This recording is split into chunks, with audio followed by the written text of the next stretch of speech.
This is a story I'm about to tell you that happened to me a long time ago. I grew up in a small town in the San Fernando Valley, California.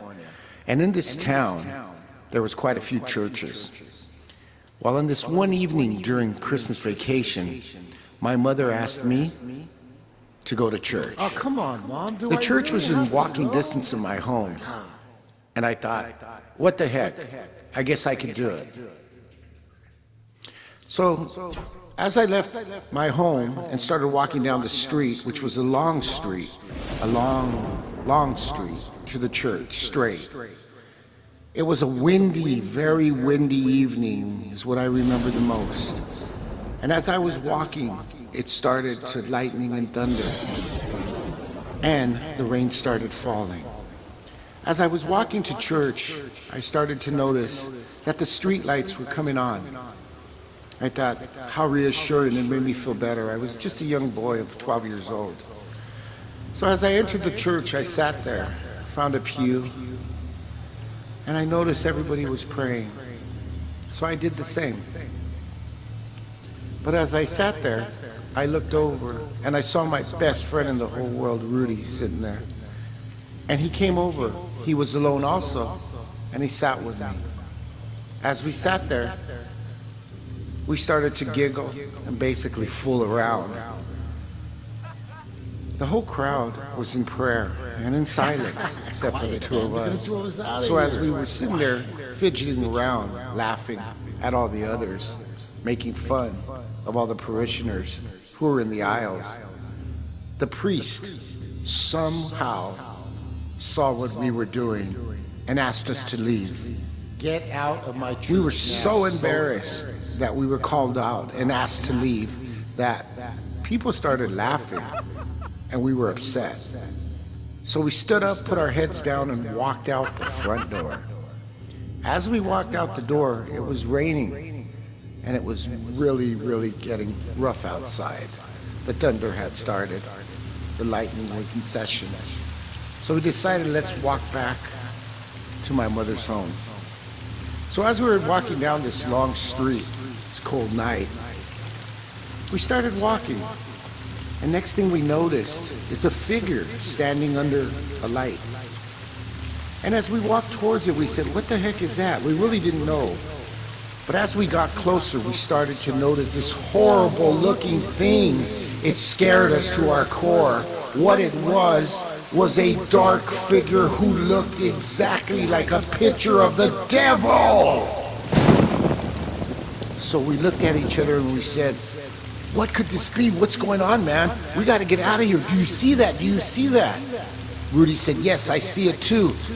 I said, it's a devil. It's got to be the devil. Look at it. It has horns and it's red. He said, yes, it must be. So we quickly turned around and started running back from the way we came. As we started approaching the next light, there it was again, that red figure that looked just like the devil.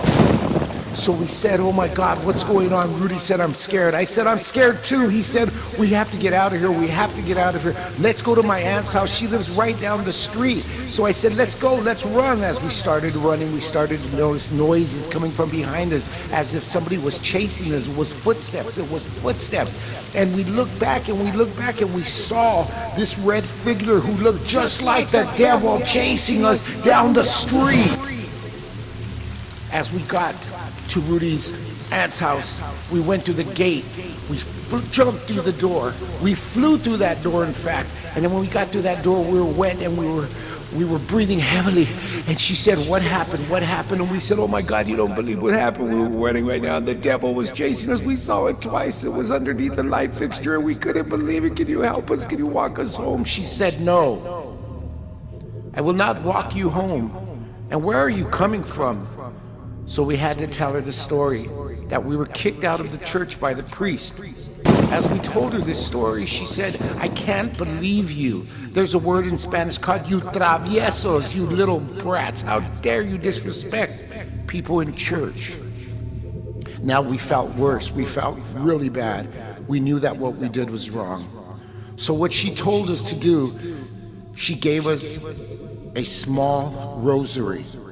And she said, carry this with you as you walk your way home, and go straight home, and don't stop anywhere, and don't look at anything, just walk straight home.